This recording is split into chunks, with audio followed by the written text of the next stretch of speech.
What if the Red Wedding failed? Let's explore the depths of it in the video. The Hall of the Twins was alive with a forced merriment. On the night of Edmure Tully and Rosalind Frey's wedding, long trestle tables groaned under the weight of roast meats, fish stew, and bread trenchers soaked in rich gravies. Torchlight flickered against stone walls, adorned with the banners of House Frey twin towers on silver gray, intermingled with the direwolf of Stark and the leaping trout of Tully. But beneath the guise of celebration, an uneasy tension coiled like a serpent ready to strike. Robb Stark, the young wolf and king in the north, sat at the high table in a place of honor beside his new good father, Lord Walder Frey. Robb's expression was courteous and restrained. He raised a drinking horn to his lips when prompted, exchanged polite smiles, and offered toasts to the health of the newlyweds. To any casual observer, he appeared the picture of a gracious guest and dutiful king. Yet inside, Robb's senses were on high alert. Every instinct screamed that something was wrong. Across from him, his mother, Lady Catelyn Stark, fidgeted with uneasy grace, her fingers drumming softly against the wood of the table in a subconscious display of anxiety. It had been a long road to repair the alliance with House Frey, after Robb's inadvertent slight in marrying for love instead of honor. But with Edmure Tully now wed to Rosalind Frey, the pact was supposedly sealed anew. Lord Walder had welcomed them in, granting guest right with bread and salt. The worst, it seemed, was behind them, and yet, Catelyn's maternal intuition gnawed at her. The hall felt oppressive, despite the music and laughter. There were too many Frey men-at-arms packed along the walls, openly armed more than necessary for mere ceremony. Lord Walder's manner was perversely jovial, the old man's rheumy eyes flitting over the assembled Starks and Tullys with a bit too much relish. Catelyn could not shake a feeling of dread. Down in the center of the hall, the newlywed couple performed the customary bedding ceremony. Edmure Tully, flush with wine, and the warmth of triumph at securing a bride, had been coaxed away by giggling Frey girls and a few jocular young knights to escort him to the bridal chamber. Rosalind, blushing and apparently tearful, tears of joy, one hoped, though Catelyn wondered, had been carried off by a gaggle of Frey boys, and jovial Northmen in turn. The departure of the bride and groom momentarily left the remaining guests to their cups and conversation. Robb leaned toward his mother. As the crowd's attention scattered, in a low whisper he asked, "Are you feeling all right, mother?" Catelyn's eyes scanned the hall before she answered. She noted that Sir Brynden Blackfish Tully, her uncle, was not present at the table he had slipped out earlier for a breath of air, or perhaps to relieve himself, she recalled. Nothing unusual, but she wished he would return quickly. The Blackfish was a seasoned warrior with keen instincts of his own, and Catelyn would have welcomed his reassuring presence at her side. She also noted that Lord Roose Bolton sat a few seats down the table, pale and placid as ever, as he sipped at a cup of wine. The Leech Lord's face was unreadable, but there was a stillness to him tonight that set her on edge. "I have a chill," Catelyn replied quietly, giving Robb a small, forced smile. "Perhaps it's just the draft in this hall." In truth, an inexplicable cold dread had settled in her stomach. She could not identify its source, only that something felt off. Under the table, she rubbed absently at her forearm, trying to soothe gooseflesh that had risen unbidden on her skin. Robb gave a slight nod. Beneath the table, unseen by most, he gently rested his hand atop Catelyn's for a moment. It was a small gesture of comfort. Catelyn took a breath and willed herself to calm down. She told herself she was imagining things. They were guests protected by ancient laws of hospitality. Walder Frey had shared bread and salt with them upon arrival, a sacred bond that even that cantankerous old weasel wouldn't dare break. Robb had negotiated the apology and the new marriage alliance. By all rights, this feast should mark a new chapter of cooperation.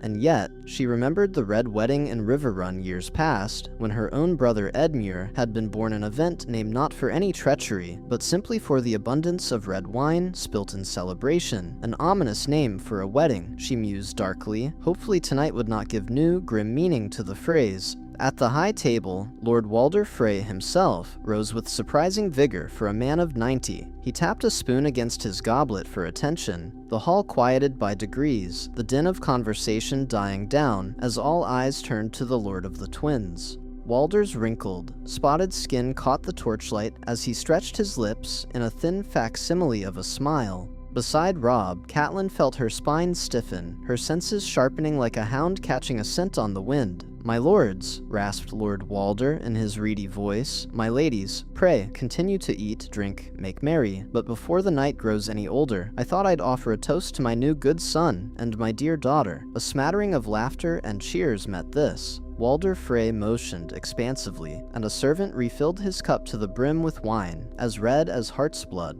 Robb raised his own goblet politely, as did Catelyn, though her fingers felt like stone around the cup. Why was her heart thudding so fast? Walder Frey prattled on, giving a surprisingly gracious speech, for him, about new alliances and burying old grudges. He congratulated Edmure on finally finding a bride, which earned a few chuckles throughout the room. Edmure was known to be fond of the ladies, and slow to settle down. Catelyn managed a small, polite smile at the jape, but her eyes never left Walder's face. The old lord was acting too. Kind, too humorously. It was like watching a mummer play a role. Finally, Walder raised his cup high. "To Edmure Tully and to Rosalind Frey, may they bed swiftly and bring forth many babes," he proclaimed. "To Starks and Tullys and Freys, may we never fight each other again." "Here, here," many voices shouted. Robb drank deep to the toast, as did Catelyn after only wetting her lips. The wine tasted sour to her tonight. As the guests resumed clapping and chatting, Walder Frey settled back into his chair with a self-satisfied grunt. Beside him, one of his many daughters, a girl of 8 or 9, approached shyly to pour wine into Lord Frey's cup again. Walder casually flicked the girl away when she was done, his attention now moving elsewhere. That elsewhere was Catelyn Stark. The old man's gaze lingered on her for a moment, and when their eyes met, Catelyn could have sworn there was something cold there, a glint of malice poorly hidden behind his hooded lids. It was gone in an instant, as Walder turned to call for more music to enliven the feast hall, but Catelyn's heart lurched. Had she imagined it?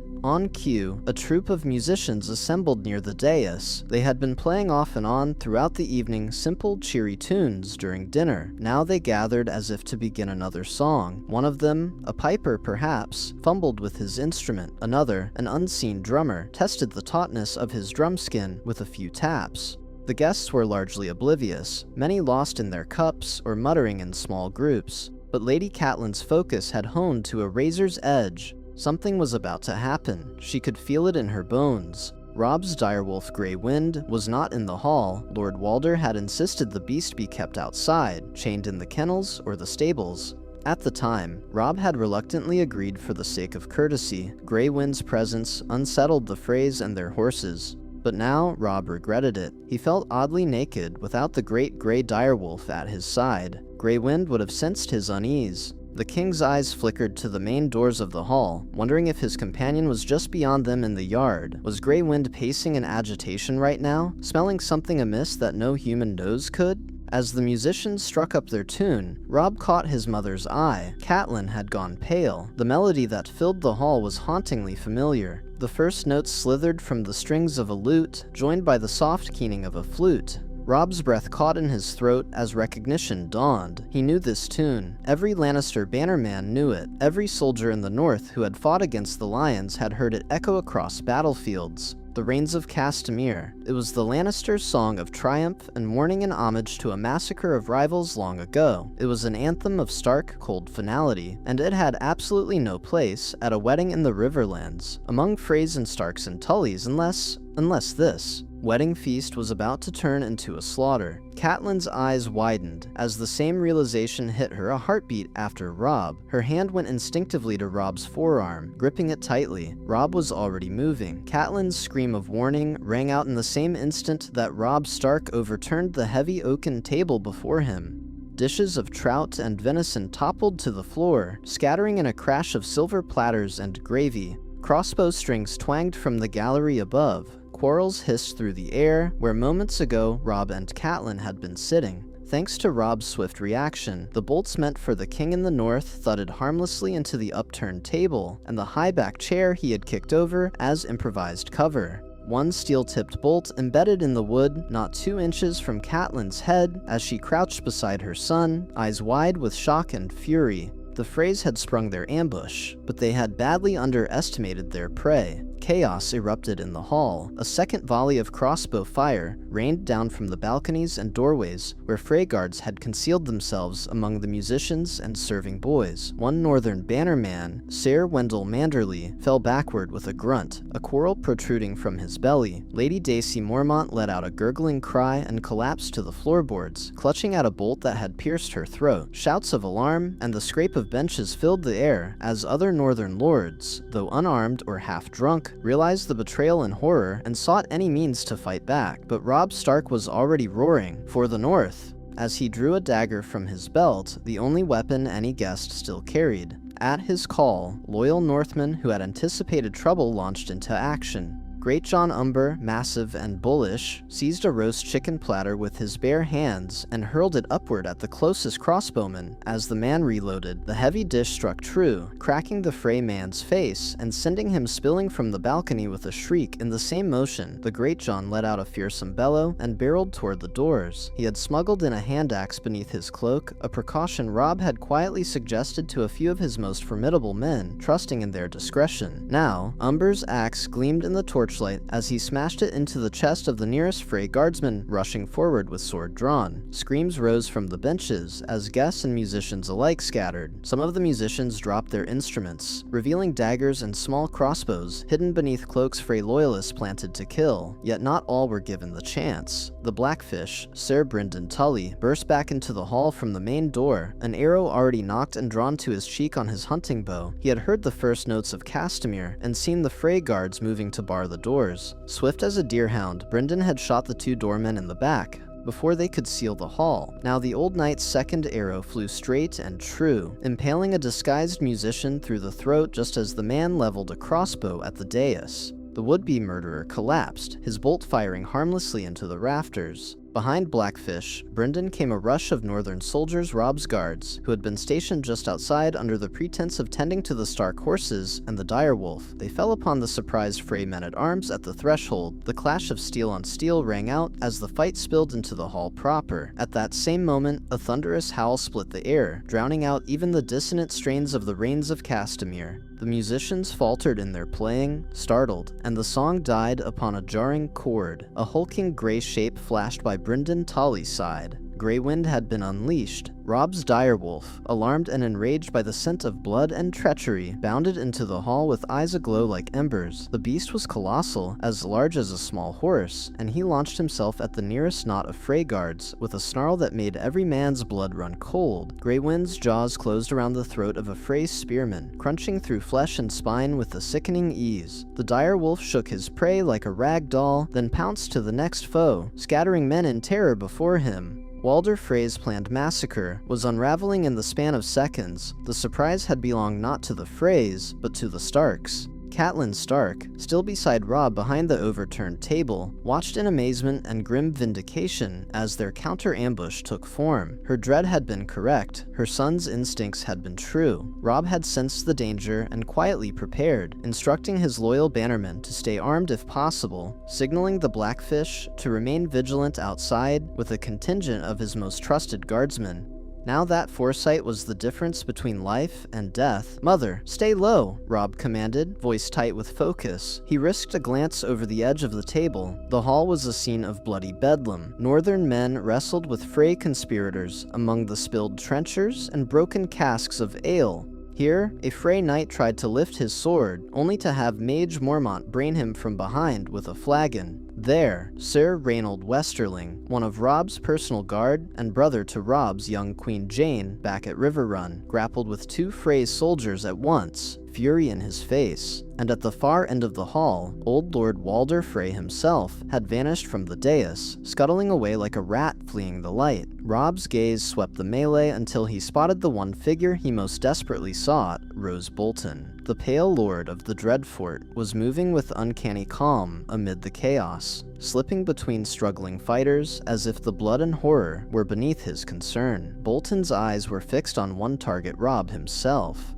and in his, hand, partially concealed by the swirl of his dark cloak, Rose held a dagger. Its blade was thin and gleaming and poisoned for a certainty. Rose was fond of poison. The man was armored beneath his clothes. Catelyn had felt the telltale hard lines of mail under Bolton's silk doublet when she grabbed him earlier. A second later, and she realized why he wore armor to his own king's wedding feast. The betrayal came from within as well. "Traitor!" Catelyn cried out, pointing at Rose. "Bolton, you treacherous snake!" Rouse Bolton's lips curled in a mirthless, slight smile as he advanced. A dying man, one of the Manderleys, clutched feebly at Bolton's boot, only for Roose to wrench free and kick the man aside without a second glance. The Lord of the Dreadfort had eyes only for Robb. Robb Stark did not wait to be attacked. With a snarl of anger, he bounded over the overturned table to meet Bolton head-on. He carried only the dagger in his hand, but rage lent him strength. This was a man he had trusted, a Northman who had sat in his councils, who had fought beside him, who now meant to butcher him under guest right. Robb would tear him apart barehanded if he must. Bolton struck with viperish speed, lunging forward with his dagger aimed for Robb's heart, the very same killing stroke that in another world might have ended the young wolf's campaign forever. But Robb was ready. He sidestepped at the last instant, Bolton's blade slicing through the air by his ribs. Robb answered with a slash of his own dagger, forcing Bolton back. The older man was an experienced fighter, deft and cunning rather than strong. They circled each other amid the carnage. All around, the battle raged, steel clashing, men screaming, but in that moment, Robb and Roose heard only each other's ragged breaths. "I should have known," Robb hissed, feinting left, then driving at Bolton with a series of quick thrusts.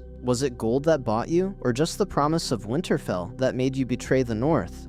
Bolton parried one thrust, then another, his face a mask of cool concentration. "The promise of survival," Rose replied in an almost conversational tone. "You were doomed, Your Grace. I did what I had to. It's a shame you've chosen the harder way." Robb's blade scored a glancing hit, slicing through the fine fabric of Bolton's sleeve. Rose grimaced, more annoyed than hurt. With surprising agility, he darted forward, tackling Robb around the middle. The two men crashed to the ground, grappling fiercely. Catelyn shouted in alarm and started forward from her place of cover, but a stray Frey knight loomed in her path then, swinging a sword. Catelyn barely avoided the blow, stumbling back. It was Hallis Malin, one of Robb's guards, who intercepted the Frey attacker, impaling the man from the side with a captured spear. Lady Stark could only watch in helpless terror as her son wrestled with the Lord of the Dreadfort on the bloody rushes of the floor. Rose Bolton managed to straddle Robb, pressing his forearm to the king's throat while raising his dagger high in his other hand. Bolton's pale eyes were wide now, with exertion and something like triumph. "Jaime Lannister sends his regards," he whispered viciously. It was a phrase meant to be Robb Stark's epitaph words, carried from a lion in a gilded cage, delivered with a smile as the knife found its mark. But the young wolf was not so easily ended. Robb snarled through clenched teeth, mustering all his strength. As Rose's dagger plunged downward, Robb caught Bolton's wrist in both hands. For an instant, the gleaming point hovered a hand's breadth from Robb's eye. Slowly, inexorably, the younger man began to force Bolton's knife hand back, turning the dagger's path. Rose's eyes widened in surprise at Robb's raw strength. With a final roar, Robb ripped Bolton's dagger from his grasp and slammed a mailed fist into Rose's jaw, throwing the older lord off of him. They scrambled up, both breathing hard. Robb now held Bolton's dagger, as well as his own. Rose bared his teeth, realizing his peril. He cast a quick look around. The hall was clearly lost. Most of the Frey and Bolton conspirators in the room were dead or dying. The Northerners had rallied with a vengeance. Grey Wind was circling back, fur matted with gore, and the surviving Frey fighters recoiled in fear from the direwolf's path. Greatjon Umber and others were cutting down the last pockets of resistance, while Blackfish Brynden was already shouting for some men to secure the rest of the castle. The ambushers had become the prey. Roose Bolton took a step back, raising his empty hands. Perhaps he meant to feign surrender, or beg for mercy. His lips twitched as if trying to form a placating smile. "Your Grace," he began, voice oily. Robb Stark did not let him finish. With a swift, savage motion, he drove his dagger up under Roose Bolton's ribs to the hilt. The pale eyes went wide in shock. Robb's voice was thick with wrath and grief. "The North remembers," he growled as he twisted the blade. He ripped it free, and Roose Bolton, traitor of the North, collapsed to the floor, gasping raggedly as blood spread beneath him. In the din of battle, no one heard his last choking breaths except perhaps Robb, who stood over him with chest heaving. The young wolf allowed himself one heartbeat to stare down at the man who had betrayed his trust so foully. Then, Robb turned away from Rose's corpse, his attention snapping to the rest of the fight. There were still foes to kill. Across the hall, a knot of Freymen had rallied near the dais, forming a protective circle around Walder Frey and a few of his closest kin. They had seen their infamous ally Bolton fall, and now desperation painted their features. Walder himself was red-faced with fury and fear, shouting incoherent orders at his remaining sons. "Kill them! Kill them!" he screeched, spittle flying. "Cut the bloody wolves down!" Protected behind a wall of Frey swords, the old man looked like some grotesque gargoyle perched atop his lord's chair, trembling with rage. Robb snarled to Grey Wind. "Grey Wind with me." The dire wolf, ears flattening at the tone of his master's voice, bounded to Robb's side. Together, man and direwolf charged toward the dais. They were joined by Greatjon Umber, Mage Mormont, and a handful of others, forming a wedge of northern fury. The last of the Frey loyalists met them steel to steel. Greatjon Umber swung his axe with a feral laugh, cleaving through a Frey helmet and into the skull beneath. Mage Mormont parried a sword, aimed for Robb's side, while Robb himself ducked another attacker's slash and riposted with his dagger clean across the man's belly. Grey Wind leapt upon a Frey archer, who was taking aim at the Greatjon. The direwolf's massive jaws closed on the man's head with a wet crunch, and a red mist sprayed the dais steps. Walder Frey's defenders fought fiercely. They knew the price of failure would be paid in their own blood. One by one, however, they fell to northern steel and direwolf fangs. Soon, only two remained. Black Walder Rivers, one of Walder's bastards, a huge, cruel man who had helped orchestrate this betrayal, and Lothar Frey, called Lame Lothar, another of Walder's scheming sons. These two positioned themselves in front of Lord Walder, determined to shield their father to the last. Black Walder lunged at Robb with a battle axe, roaring like an animal. Robb met him blade to blade, parrying the heavy blow with crossed daggers. The impact sent a painful shudder up Robb's arms, but he held firm. Black Walder was strong, but Robb's rage was stronger. They traded a few savage blows. Finally, Robb caught the axe haft with one dagger and drove the point of his second blade into Black Walder's gut. The big man let out a harsh breath and stumbled. Robb tore the dagger free and kicked the dying traitor aside. At the same moment, Greatjon Umber barreled into Lothar Frey like an enraged bull. Lothar, who walked with a limp, tried to fend off the massive Umber with his sword, but Greatjon knocked the blade aside with his axe and seized Lothar by the throat with his free hand. "No one cages the Greatjon, you Frey rat," Umber roared, a reference to how the Freys had once captured him in this very hall before the feast. With a savage twist, Greatjon snapped Lothar Frey's neck like kindling and hurled his lifeless body down the steps. Lord Walder Frey was now exposed and alone, surrounded by the bodies of his last protectors. The patriarch of the Freys, instigator of this mass betrayal, cowered on the dais, his beady eyes darting for any possible escape. The hall around him was a charnel house of his making. Most of his kin who had been part of the plot lay dead or dying. The few who survived had thrown down their weapons and surrendered or fled entirely. A stillness began to descend, broken only by the moans of the wounded and dying. The Northerners stood bloodied and victorious. Catelyn Stark emerged from behind the overturned table, stepping over corpses with her skirts hiked in her hands. Her face was eerily calm, but her eyes blazed with cold fury. She ascended the dais slowly, one step at a time, towards Lord Walder. Robb was at her heels, Grey Wind stalking beside him, with muzzle dripping red. Greatjon, Mage, and the others formed a silent audience, watching as judgment was about to be served. Walder Frey glared at Catelyn as she approached, though his bravado faltered at the sight of her expression. "Spare me your bloody northern honor speeches," Walder spat, his voice cracking. The old man straightened in his chair, as if trying to salvage some dignity. "You've won, damn you. Get it over with then. But know this, killing me under my own roof makes you no better than the man who planned to slaughter his guests after extending sacred guest right," Catelyn finished for him, her tone cutting like a razor. She now stood directly in front of Walder Frey. The Lord's guards were gone. It was just him, a feeble old man, staring up at the statuesque woman whose family he had meant to destroy. Catelyn's lips curled in disgust. There is no law in this world that can protect you now, Lord Frey. No honor left to shield you. You lost that the moment you chose treachery. Walder's mouth worked wordlessly for a second. He glanced around, seeking any mercy in the eyes of the Northmen who encircled the dais. He found none. If you kill me, he hissed desperately, how are you any different? Guess right.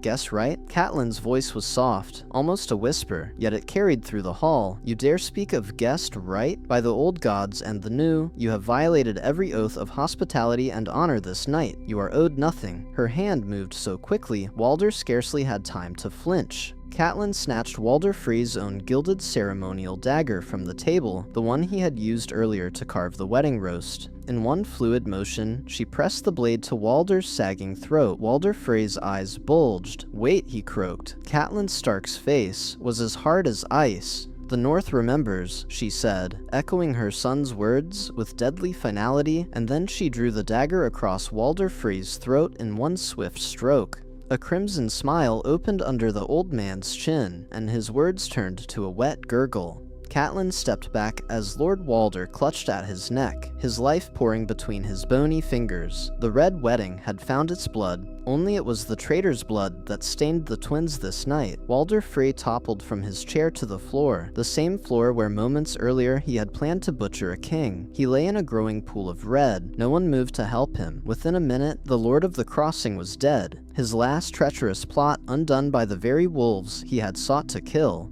Silence fell in the wreckage of the feast hall. Robb Stark surveyed the scene, chest heaving and heart pounding in his ears. They had survived the night, a night that was meant to be their tomb. The shock of it all threatened to overwhelm him, but he pushed it aside. There would be time for feelings later. For now, a king needed to secure his victory. Greatjon, Robb addressed Umber, his voice echoing, authoritative. Gather every Frey in these towers. Any who threw down arms and yielded are to be bound and held. If you find resistance, put it down. No mercy for anyone who knew of this plot. Greatjon wiped his bloody axe on a discarded tablecloth and gave a fierce grin. Aye, your grace, he boomed, immediately turning to bellow orders at the men. He, along with Blackfish, Brynden, and others, began fanning out to search the rest of the castle for lingering Frey forces. Distant sounds of battle still came from the camps. Outside, the northern soldiers outside had engaged Frey troops there, but those too were fading as word spread that the Frey lords were fallen. The ambush had failed utterly. Robb stepped toward his mother. Catelyn still stood over Walder's corpse, the bloody dagger dangling from her hand. Her face was pale, flecks of blood on her cheek. Robb gently reached out and touched her shoulder. Mother. Catelyn turned to look at her son. For a moment, Robb saw a flash of the grief and relief warring within her, the horrific realization of how close they had come to death, and the overwhelming thankfulness that they both were alive. Then Catelyn closed her eyes, drew in a shuddering breath, and nodded. She let the dagger slip from her fingers, clattering to the floor. Robb pulled her into a tight embrace. Around them, their loyal bannermen began to chant in victory, a deep and fervent sound. King in the North! King in the North! The refrain echoed off the rafters. Catelyn pressed her face against Robb's shoulder and allowed herself a brief moment of solace.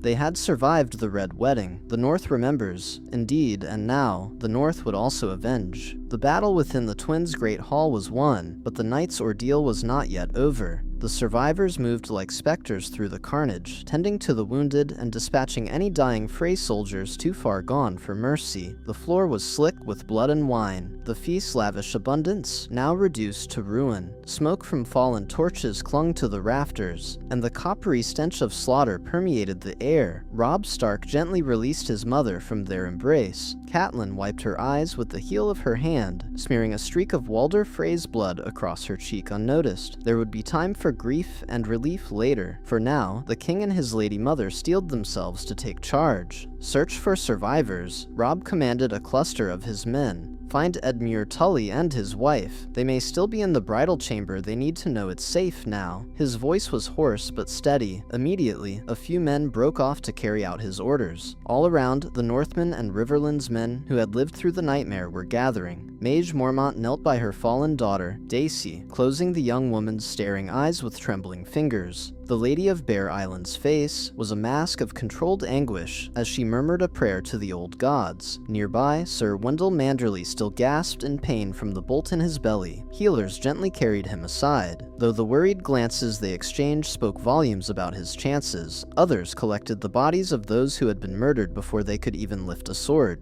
Good men like Owen Norrie and Robin Flint, whose lifeblood now stained Frey floors. In one corner of the hall, a knot of disarmed Frey survivors huddled under guard. Some were minor Frey cousins or in-laws who had surrendered when the tide turned. They looked terrified, and rightly so. A lanky Frey youth, no older than 16, wept openly, blubbering that he hadn't known anything, that he was only following orders. An older Frey woman, perhaps one of Walder's countless daughters, cradled a wounded boy in her lap, her eyes vacant with shock. The victors had little pity to spare. These people bore the name of Frey, and tonight that name was synonymous with treachery. Greatjon Umber tromped back into the hall, his axe still red and bits of brain matter flecking his beard. "The castle's ours, your grace," he reported to Robb, a fierce satisfaction in his tone. "We rounded up them that yielded. A few rats scurried off into the night's small folk, a Frey or two maybe. Doubt they'll get far. My lads will hunt them down." He spat a gobbet of blood, not his own, onto the floor. "Also found the ravens. Maester's tower's been secured. None of the birds got out, we think." Robb nodded, grimly pleased. They had contained the incident swiftly enough to prevent immediate word from flying to the Lannisters or others. "Good. Make sure the ravens remain grounded until we re-ready. We've these messages to send of our own in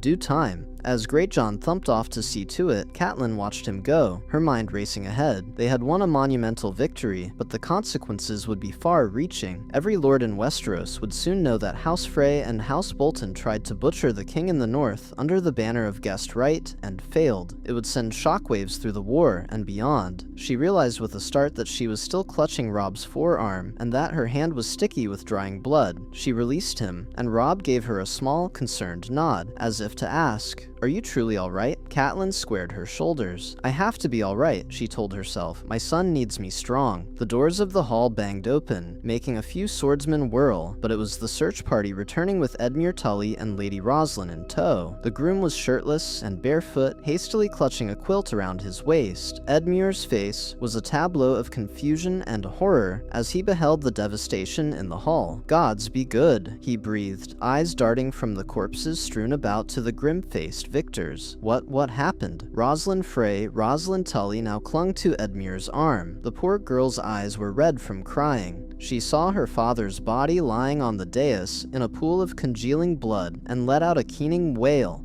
"Father!" Roslyn broke from Edmure's side and stumbled toward Walder Frey's corpse. She collapsed to her knees, sobbing, though whether from grief, shock, or some complicated mix of feelings was hard to tell. Walder had been her father, but he had also just tried to murder her new husband's family. Catelyn stepped forward to block Roslyn from touching the body. "Don T, child," she said, not unkindly, but firm. She gently but insistently pulled Roslyn back. The girl looked up at Catelyn with tear-filled eyes. I swear, I didn't know," Roslyn choked out. She trembled like a leaf. "He never told me." I wouldn't have her gaze slid to Edmure, terrified that her new husband would blame her for the atrocity. Edmure moved to Roslyn's side, wrapping the quilt around her shoulders comfortingly. Edmure looked to Robb and Catelyn, his face still ashen with disbelief. "They tried to kill us, didn't they? All of us." It wasn't really a question. He knew what his eyes told him. He saw the bodies of Black Walder and lame Lothar sprawled near Walder. "My gods, my wife." He drew Roslyn closer protectively. Edmure's voice hardened, anger replacing shock. That damned old man. All his talk of courtesy, and this was his plan? If he weren't dead already, he is. Catelyn cut in quietly, glancing to Walder's corpse with an expression of grim satisfaction. Edmure followed her gaze and gave a small nod, releasing a breath he hadn't realized he held. A monster who would slaughter guests at his own blood's wedding deserved no less. Robb approached his uncle and Roslyn. Blood spattered the king in the North's doublet and breeches, and there was a streak of someone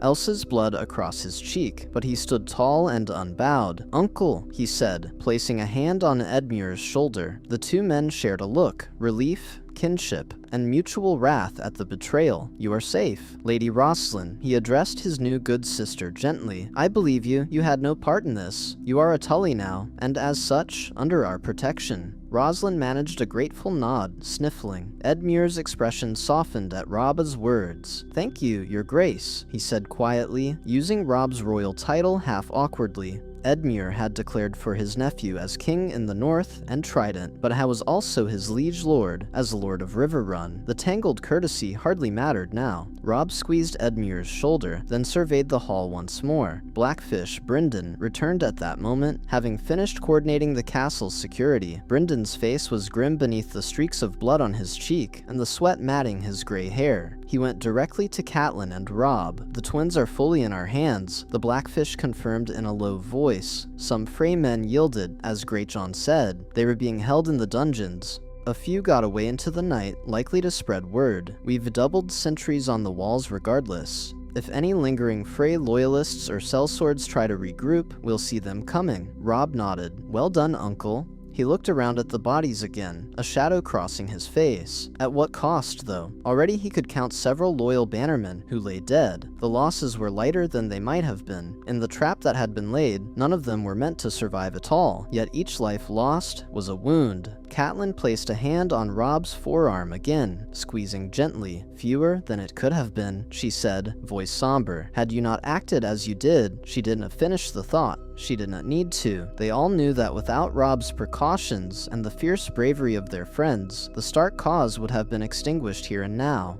Robb inclined his head in acknowledgement, though his jaw clenched at the bitter thought of how close they'd come to ruin. He pushed aside the guilt that whispered, "I brought us here," into the lion's jaws. "Instead," he said, "see that our dead are tended to with honor. We will hold funeral rites for them at first light. As for the Frey dead," he trailed off, eyes landing on Walder Frey's body and those of his sons around him. Robb Stark's voice went cold. "Burn them. Put their heads on pikes above the gates. Let every Riverlander and Northman who rides past the twins know what became of Oathbreakers here." A murmur of approval came from those close enough to hear. Brynden nodded curtly and moved off to carry out the orders, his face approving of such hard justice. Catelyn studied her son quietly. There was no hesitation in Robb's decision, no hint of the forgiving boy who once abhorred harsh punishment. Treachery had burned that out of him tonight, she suspected, and truth be told, she found herself approving. The Catelyn Stark of yesterday, the one who urged diplomacy and caution, was gone, replaced by a woman who had watched knives aimed at her children under the guise of song and celebration. The blood on her hands, Walder Frey's blood, was dry now, and she did not regret spilling it, not for an instant. Across the hall, Grey Wind trotted back to Robb's side, the direwolf's gray coat wet and sticky with gore. The beast pressed his shaggy flank against Robb in silent reassurance. Robb ran a hand through Grey Wind's fur, murmuring soft praise for his friends, ferocity, and loyalty. The presence of his direwolf did much to calm Robb's battle fury. Edmure cleared his throat, drawing Robb's attention. What if Edmure glanced at Rosalind, then back to Robb? What of the rest of House Frey? It was a delicate question. Edmure had just wed Rosalind Frey. By law she was now a Tully, but her blood remained Frey. Rosalind herself looked down, anguish on her face at what her family had done. Robb considered. "All those who had a hand in this horror will face justice," he said flatly. "Most of Walder's sons who led the plot are dead here, but he had many grandsons, nephews. We will sort the guilty from any innocents. If there are any innocents in that nest of snakes," his tone implied. Catelyn interjected, her voice steely. "We should take hostages of those who live. Every Frey of note. They have proven their word is worthless. Only by holding their kin can we be sure they'll not raise arms again." Robb glanced at his mother and nodded in agreement. A few weeks ago, he might have balked at taking children or women captive. No longer, yes. "We will send forces to subdue the rest of the twins' garrison and the other tower across the river, and secure the Frey women and younger members. They will be treated fairly, but they will not be free to cause harm." Catelyn permitted herself a tight, thin smile. It was a merciful outcome, given the alternatives. Some might call for every Frey to be put to the sword. Indeed, Greatjon Umber had growled as much moments earlier, but hostages and stripping House Frey of power was the more prudent path. The Frey's line would effectively end, as lords none would dare rally behind that name now. As dawn's first light began to glow faintly beyond the shattered windows of the hall, the adrenaline of battle finally ebbed, leaving exhaustion in its wake. Robb ran a hand through his blood-matted auburn hair. They had much to do and little time to rest, but they needed at least a moment to breathe and collect themselves. "We'll convene a council in 1 hour," Robb announced to those nearby, his lords and advisors. "There is much to discuss. The war is not over." In fact, his expression hardened. In fact, it may only truly begin now. Catelyn knew what he meant. The Red Wedding was meant to be the bloody full stop on Robb Stark's rebellion. Instead, it would serve as a rallying cry. The North and Riverlands would howl for vengeance now like never before. And there remained the question of the Lannisters, the architects behind this nightmare. Tywin Lannister had revealed the depth of his ruthlessness. If he could not defeat the young wolf honorably in the field, he had attempted to destroy him through treachery. That lesson would not be forgotten. The Stark War was no longer about independence alone. It had become a war of retribution and survival. As the hall slowly cleared of all but the silent witnesses of death, Catelyn Stark stood at her son's side, her hand resting on Grey Wind's thick fur. The direwolf's ears pricked toward her. She scratched him behind one ear absent-mindedly, taking a measure of comfort in the solid reality of the great beast. "They will all pay," Catelyn whispered, so softly only Robb, and perhaps Grey Wind, could hear. Her eyes, red-rimmed but resolute, stared at nothing, envisioning the battles yet to come. Every last one of them who had a part in this. "We will make them pay, Robb." Robb looked down at his mother. In her face, he saw a reflection of his own resolve. He wrapped an arm around her shoulders, gently but firmly. "Yes," he agreed, his voice low and unyielding. "We will, I swear it." Thus, as dawn broke over the twins, the survivors of the failed Red Wedding steeled themselves for the storms to come. The War of the Five Kings had taken a dark and twisted turn this night, but the Starks had emerged alive, and their fight was far from finished. Far to the south in King's Landing, the news of the catastrophe at the twins arrived on Raven's wings just 2 days later. It came in the form of a ragged, half-burnt letter, carried by a terrified young Frey retainer, one of the few who had escaped the carnage. By the time the message was laid before Lord Tywin Lannister, Hand of the King, the old lion's mouth was set in a thin line, and his green eyes were as hard as emeralds. Tywin read the missive in silence at the head of the small council table. The hall was dim in the morning light, but those present could still see a muscle feathering in Tywin's clean-shaven cheek as his eyes flicked over the words again and again. Cersei Lannister, seated to Tywin's right, watched her father's face intently. Tyrion Lannister, newly returned to some semblance of health after his wounds at the Battle of Blackwater, lounged opposite with a cup of wine in hand and a wary expression. Grand Maester Pycelle dozed at the far end of the table, while Varys the Spymaster observed everything with calm, unblinking interest. Finally, Queen Regent Cersei could bear the tension no longer. "Father, what does it say?" she demanded, fingers tightening around the golden lion-headed goblet she held. "Has the wolf finally been slain?" Tywin Lannister set the parchment down with exquisite care. When he spoke, his voice was icier than a winter wind. No, that single word struck the chamber like a hammer. Tyrion sat up straighter, his mismatched eyes narrowing.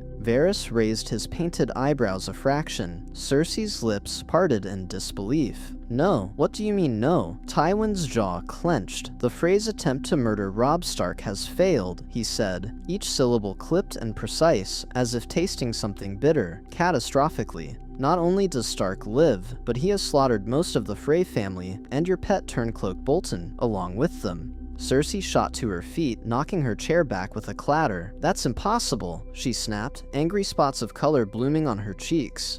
The idea that Robb Stark, that insolent boy king, could escape the carefully laid trap was unthinkable. Lord Frey swore he would take care of it, and Roose Bolton swore as well, and failed. Tywin cut her off sharply. "It would seem we made the mistake of trusting our allies' competence." His tone made it clear how rare a mistake Tywin Lannister ever made, and how furious he was at having made it now. Tyrion cleared his throat. "How, pray? Did a wedding feast massacre fail?" he asked, his voice dry but edged with genuine curiosity. "Not that I mind our enemies being thwarted, but this was rather a linchpin of our strategy. was it not? His words hung in the air, dangerously close to sounding like an accusation. Tywin's flinty gaze fixed on his dwarf son. It failed because someone warned Stark, or he sniffed it out himself, Tywin said after a beat, fingers steepling under his chin. He was prepared. The boy brought his wolf into play, had loyal men ready. The letter suggests they turned the trap on the Freys. Walder and his heirs were butchered. Bolton was slain by Stark's own hand. The Lord of Casterly Rock's voice did not waver, but his eyes blazed with quiet fury at the utter ruination of his plan. Cersei sank back into her chair, stunned. So what do we do now? For once, the Queen Regent's usual caustic confidence was shaken. She had been ready to present her father's triumph over the Starks as a gift to King Joffrey, the final victory to cement Lannister power. Now, instead of a pelt, they had an enraged wolf still on the loose. Tywin closed his eyes briefly, mastering his temper. When he opened them, he was every bit the calculating hand of the king once more. "We do what we always do," he declared. "We respond. If the Starks want to continue this war, then we will oblige them,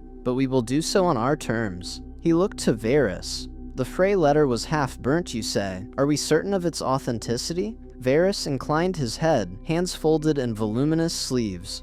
The young man who brought it had accompanied Sir Ryman Frey to the twins. He witnessed the aftermath and fled. His tale aligns with the letter. Additionally, my little birds have heard whispers from the Riverlands of fighting at the twins. It seems quite true, Lord Hand. Tywin drummed his fingers once on the table. So be it. The Freys are broken. We cannot count on any further aid from them or from the Boltons. In effect, we have lost the North and the Trident. He did not sugarcoat it. Our hold on the Riverlands must now rely on our own strength and that of our remaining allies. The remaining allies being us, Tyrion quipped, sipping his wine. The Lannisters and the Tyrells, with perhaps a few leal Riverland lords of no great power, a far cry from what we had planned. Cersei shot Tyrion a withering glare. She had no patience for his commentary at the best of times, and this was far from the best of times. "Enough, imp," she snarled. "Father, give the orders. We still have the largest army in Westeros. We have Highgarden's forces, too. We will smash the boy outright." Tywin held up a hand to forestall further outburst. "Understand this, Robb Stark will be more dangerous now than ever," he said in a low, deadly serious tone. "We sought to break his host without facing him in the field. We failed. Now the only path is a conventional war, one that we thought nearly won, is once again very much undecided." Grandmaster Pycelle chose this moment to rouse himself with a wheezing cough. Oh dear, he mumbled, blinking. "Terrible news. Terrible." No one paid him any mind. Tywin stood from his chair, and the others instinctively rose as well. Summoned Sir Keevan. Tywin commanded one of the Lannister guards at the door. His loyal brother would be needed to help coordinate their response, and send word to Lord Mace Tyrell discreetly. "I will speak with him privately." Tyrion's scarred eyebrow arched. If Tywin needed a private word with Mace Tyrell, it likely meant reassuring the Tyrells that all was under control, or negotiating additional support. The Tyrells had thrown in with the Lannisters after Blackwater, but their loyalty was pragmatic. If they sensed weakness, who knew what they might do? As the guard hurried off, Tywin faced the council again. "Our strategy must adapt. We will call the banners of the Westerlands anew. Every available man. The Riverlands rebels must be contained. I will not have Stark roaming at will." He paused, considering. "We may need to fortify Harrenhal as a forward base again, and strengthen our positions at the Golden Tooth and the surrounding castles guarding the pass into the west." Cersei looked anxious. "And what of King's Landing?" she asked. "If Robb Stark comes south," Tywin waved a hand dismissively. "He would not dare march on the capital while we hold such superiority of numbers and the allegiance of Highgarden. Not yet, at least. His likely move will be to retaliate against Lannister interests elsewhere. Perhaps he will seek to raid the Westerlands to hurt our home territory. We must be ready for that." Tyrion rubbed at the scar on his nose thoughtfully. "We should also consider the matter of Sansa Stark." At the mention of his wife's name, a wife in name only Tyrion noted Catelyn Stark's daughter was still a captive in King's Landing. If Robb Stark knows of this treachery, his sister becomes an even more valuable hostage. or bargaining peace, Cersei sniffed. That little dove isn't going anywhere. We'll keep her under closer watch. If Robb had died, I'd have sent the girl's head to River Run, but since he's alive, a cruel smile played on her lips. Perhaps we should send him a piece of her anyway, to send a message. You'll do no such thing, Tywin said sharply, causing Cersei to fall sullenly silent. Sansa Stark remains our leverage, alive, whole, and unharmed for now. If Robb somehow gets foolish notions of marching on King's Landing, the knowledge that we hold his sister might give him pause, and if not, she can be dealt with at that time. Tyrion's jaw tightened at the casual talk of executing his young wife. He said nothing. He had little influence here, and now was not the time to champion Sansa openly, but he silently swore that no harm would come to the girl if he could help it. Tywin took a long breath, visibly reining in his temper to a cold, functional ruthlessness. The Red Wedding may have failed, he stated, looking each person in the eye in turn, but we will not. In the end, victory will still be ours. We will simply need to spill more blood on the battlefield. So be it. He narrowed his eyes, already calculating troop movements and supply lines in his head. I will ride to the Westerlands myself if I must, to ensure Robb Stark does not threaten Lannisport or Casterly Rock. Mace Tyrell can take a force to bolster our hold on the Riverlands, and we will see how the boy likes facing the combined might of the Reach and the Rock in open war. As Tywin spoke, Varys cleared his throat delicately. If I may, Lord Hand, there is also the matter of Stannis Baratheon. Tywin's face darkened further at that name. Stannis had been all but defeated at Blackwater, yet still held Dragonstone and his claim to the Iron Throne. What of him? Varys spread his soft hands. Word from Dragonstone is that Stannis' forces have been quiet of late, licking their wounds, but news of this misfortune may well spur them to new action. If our attention is drawn fully to the Starks, Stannis might see opportunity to press his claim once more. Tyrion grimaced. They were being squeezed from multiple sides now. Our oh-so-loyal new friends from Highgarden want to relish a second war front, he commented. They bent the knee to Joffrey because you had Stannis in check, father. If Stannis rises again and we appear weak against the north, we are not weak, Tywin insisted, adamant. We have tens of thousands of fresh troops courtesy of the Reach, gold enough to hire every sellsword company from here to Korth if needed, and the resources of the crown. Stannis is a depleted force. If he moves, we will swat him down again. Despite his bluster, Tywin made a mental note to increase naval patrols in Blackwater Bay and perhaps send a few more scouts to Dragonstone. Varys was right to be cautious. A resurgent Stannis at this juncture would be a complication they could ill afford. Cersei drained her cup of wine, and exhaled, steadying herself. Her pride still stung from the thwarting of their scheme. Father, perhaps we should make a show of strength immediately, she suggested. March out at once, put the wolf on the defensive. Joffrey's wedding is in a fortnight, but surely Margaery can wait if it means stamping out Robb Stark sooner. Tywin shook his head slightly. Appearances were everything. No, the royal wedding proceeds as scheduled. We will not show fear or disruption at the capital. The commoners won't even hear of this setback. As far as they know, the war is won, and the Stark boy is soon to be dealt with. After the wedding, we can unleash our full response.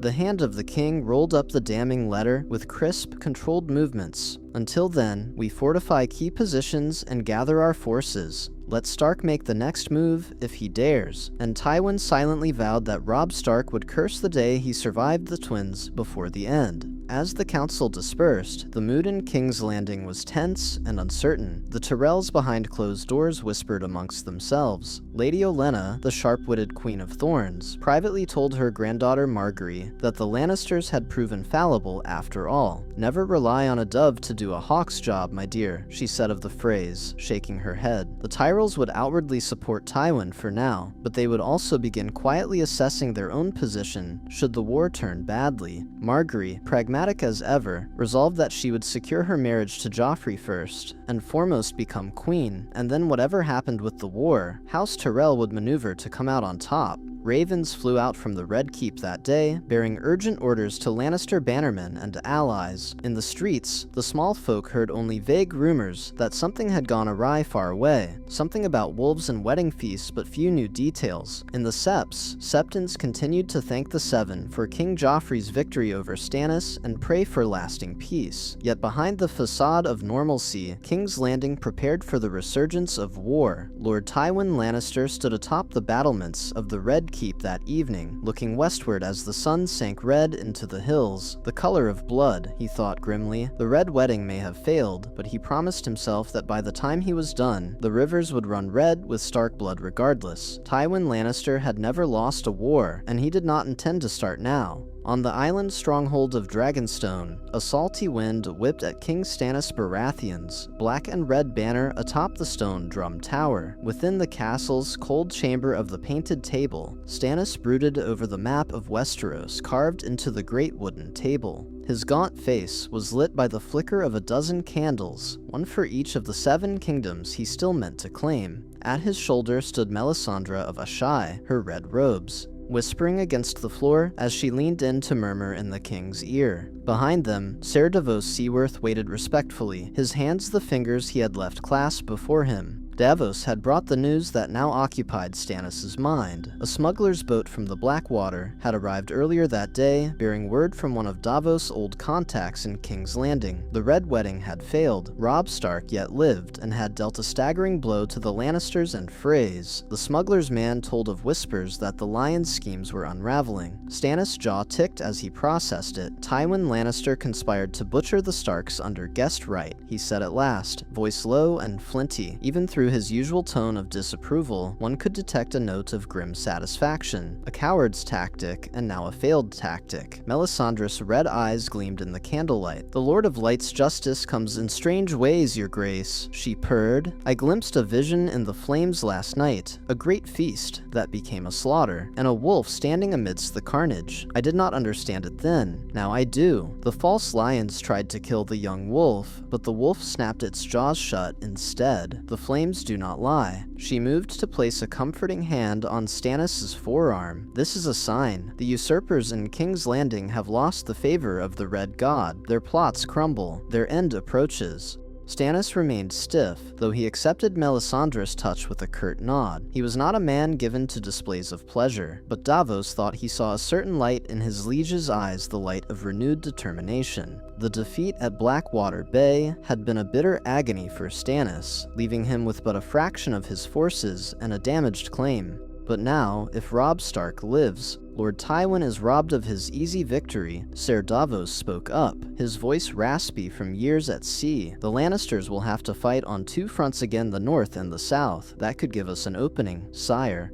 Stannis' shadowed eyes flickered to his hand. He had raised Davos to Hand of the King after Blackwater, trusting the smuggler knight's honest counsel, where so many highborn lords had failed or fled. "Indeed," Stannis said. He reached down and moved a carved lion piece on the painted table, away from the miniature towers that represented the twins. "Tywin will now turn his gaze fully on the Stark boy. He'll have no choice. That removes pressure from us. For a time." He moved a carved stag, his own sigil, a fraction closer to King's Landing on the map. "We will use that time, gather our strength, find new allies if possible. When the lions and wolves weaken each other further, we shall strike again and finish what we began on the Blackwater."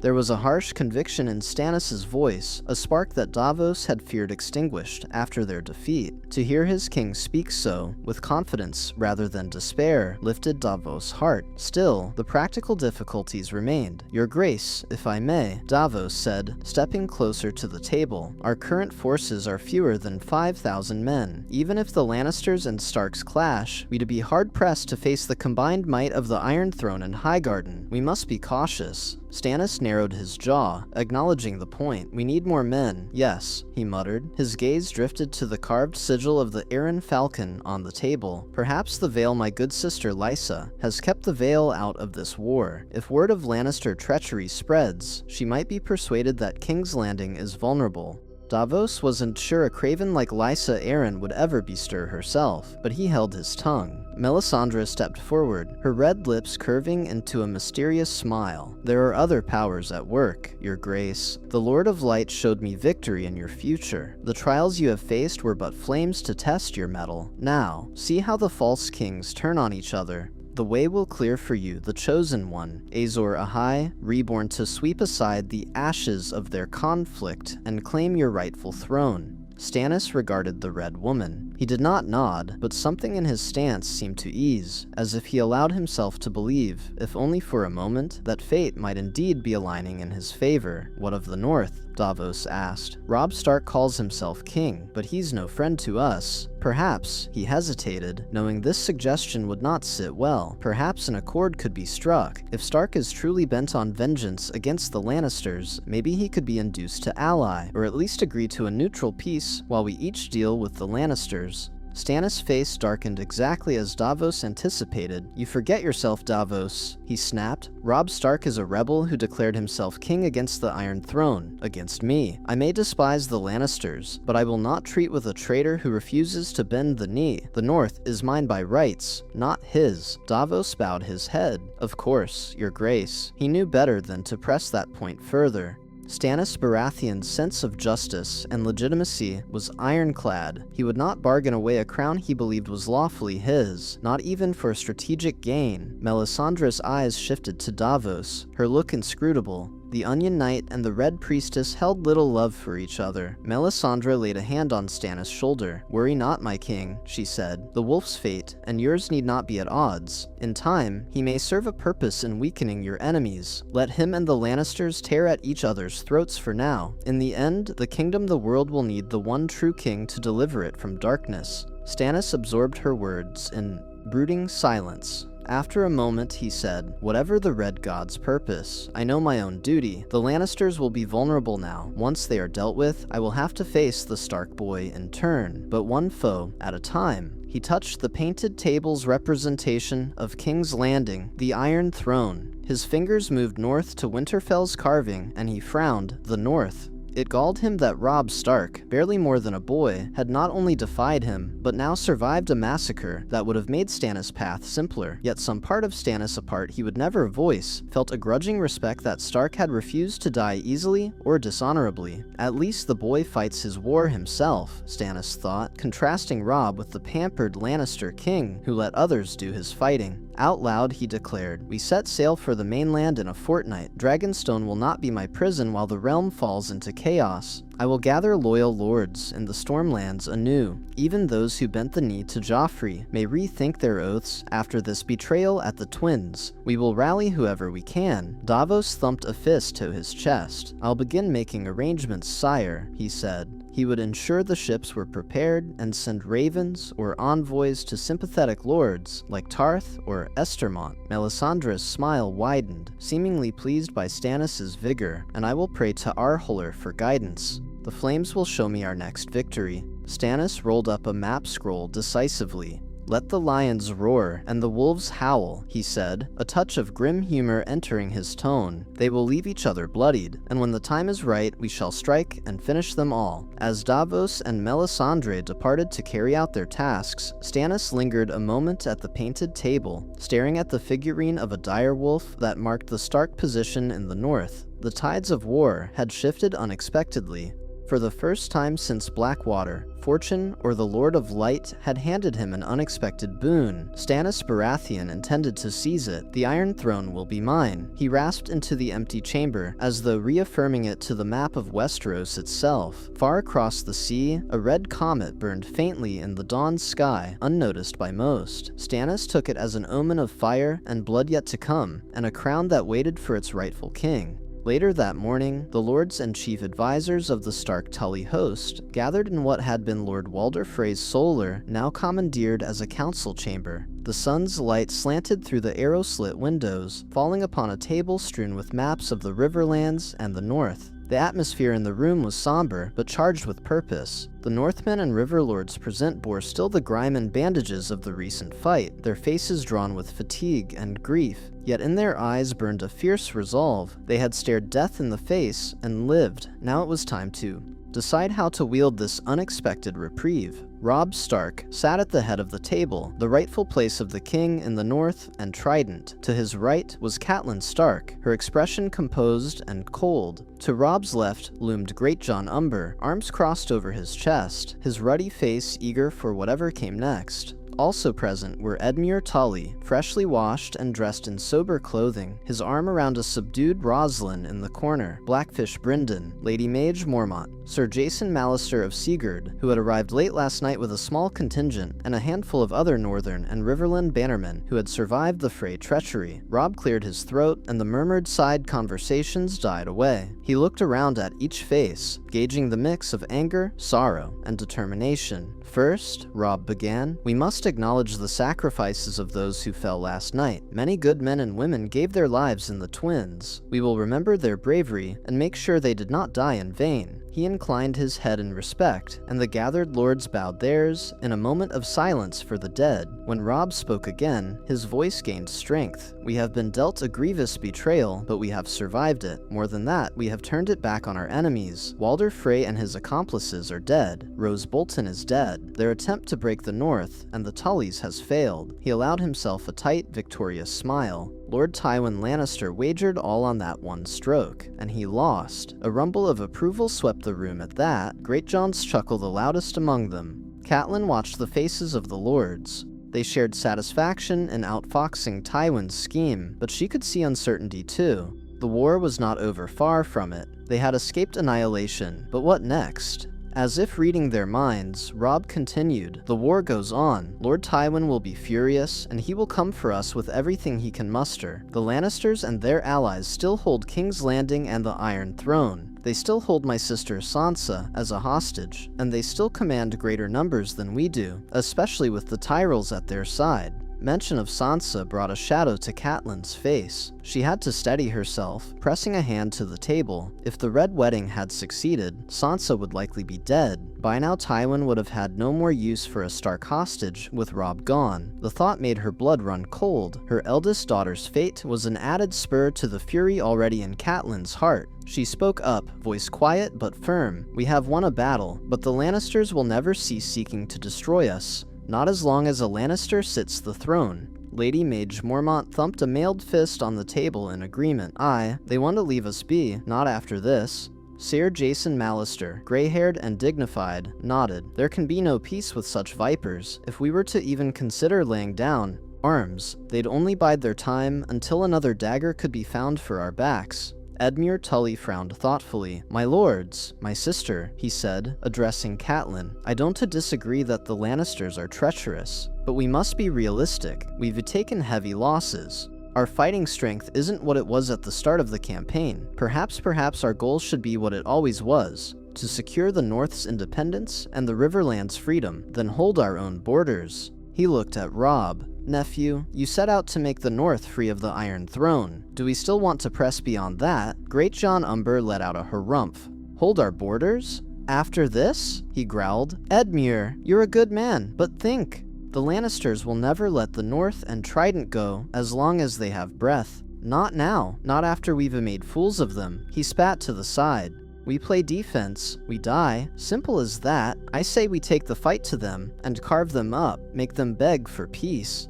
Blackfish Brynden ran a finger along the edge of the map on the table. I agree with Lord Umber, he said. We lost many, yes, but so have they. And morale, that is a weapon too. Right now, ours has never been higher. We faced the Frey Flayers and won. Meanwhile, news of this fiasco will spread like wildfire. The prestige of House Lannister has taken a blow. Some who once feared the Lannisters might now find courage, knowing Tywin can be beaten at his own game. Catelyn touched the direwolf emblem painted on the map. We have justice on our side. Tywin showed the world his true colors, conspiring to butcher guests under sacred trust. We must make sure every lord in Westeros knows of this dishonor. It may not win us armies, but it will sow doubt in those who follow the Lannisters. Robb drummed his fingers on the table, thinking. You propose we send letters to the great houses, mother? Catelyn nodded firmly. Aye, proclaiming what was attempted here, naming the names. Lord Tywin will try to muddy the waters, perhaps claim Frey acted alone, or some such lie. We should get ahead of it, let it never be forgotten. Tywin Lannister orchestrated a massacre and was thwarted.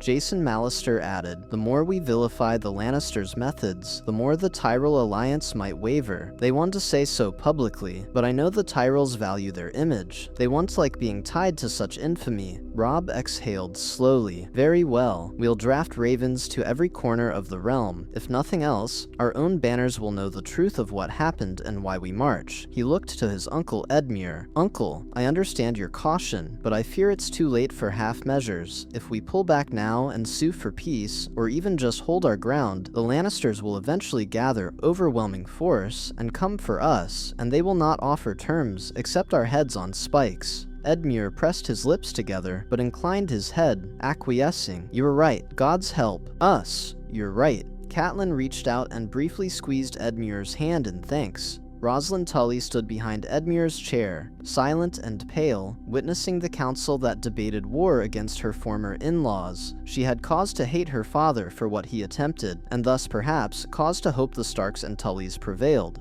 Robb's gaze swept the assembled. Then, it is agreed, we will continue the fight not just for independence, but to break the Lannisters' hold on the Iron Throne itself. Saying it aloud crystallized the shift that had been building in his mind since the moment he survived that first crossbow volley. So long as Tywin Lannister, or his ilk rule the South, the North will never be safe, so we will remove them. It was out in the open now. The king in the north declared his intention to overthrow the Lannisters entirely. Murmurs rippled, not of dissent, but of steely approval. Greatjon thumped the table with enthusiasm. We'll cast down the damned Red Keep itself if we have to, your grace. Robb allowed himself a determined grin. Perhaps. But King's Landing is not our most immediate target. Bryndon's eyes glinted as he caught Robb's drift. He tapped a spot on the map far to the west. Casterly Rock, the Blackfish intoned. Many heads turned to stare at the carved lion sigil marking the Lannisters' ancestral seat. It sat by the western sea, far from where the war had primarily been fought. Jason Mallister let out a thoughtful